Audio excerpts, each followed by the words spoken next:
এক গভীর জঙ্গলে যুদ্ধ শেষে পথ হারিয়ে এক সৈনিক আটকে যায়।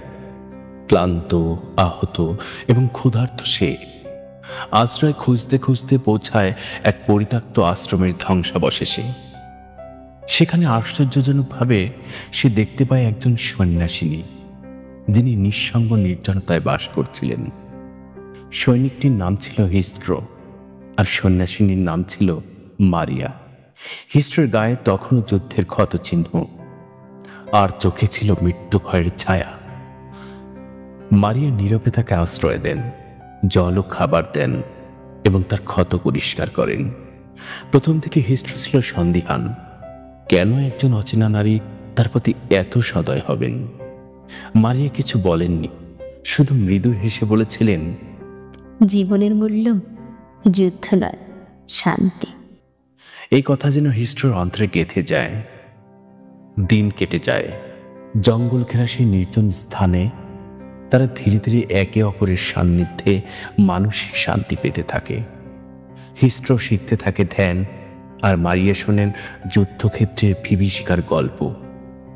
তাদের মধ্যে গড়ে ওঠে এক অদ্ভুত বন্ধন, যা প্রেম নয় কিন্তু গভীর স্নেহে ভরা।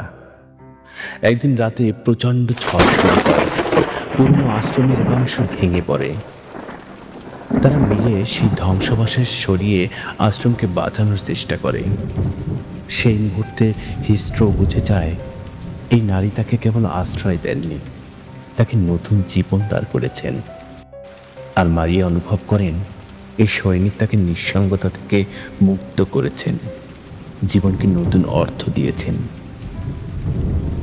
ঝড় শেষ হয়, আকাশে দেখা যায় এক উজ্জ্বল তারা।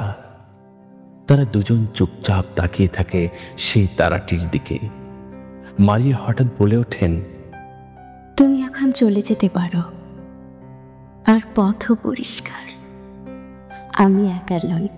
হিস্ট্রো চুপ করে তাকিয়ে থাকেন তার দিকে, বলেন, তবে তুমি কি একাই থাকবে আবার? মারিয়া মৃদু হেসে বলেন, তোমার স্মৃতি আমার সঙ্গে থাকবে। পরদিন হিস্ট্রো জঙ্গলের পথ ধরে ফিরে যায় সভ্যতার দিকে, কিন্তু তার হৃদয়ে চিরকাল থেকে যায় মারিয়ার শান্ত মুখ। নির্জনতার মাঝেও যে মানুষ হৃদয়কে ছুঁয়ে যেতে পারে। এই গল্প নয় কেবল এক সৈনিক আর সন্ন্যাসিনীর, এটি এক অদ্ভুত বন্ধনের, যেখানে শব্দের চেয়ে মৌনতা বেশি বলেছে, আর যেখানে দুই ভিন্ন পথের মানুষ এক মুহূর্তের জন্য হলেও এক হয়ে গিয়েছিল।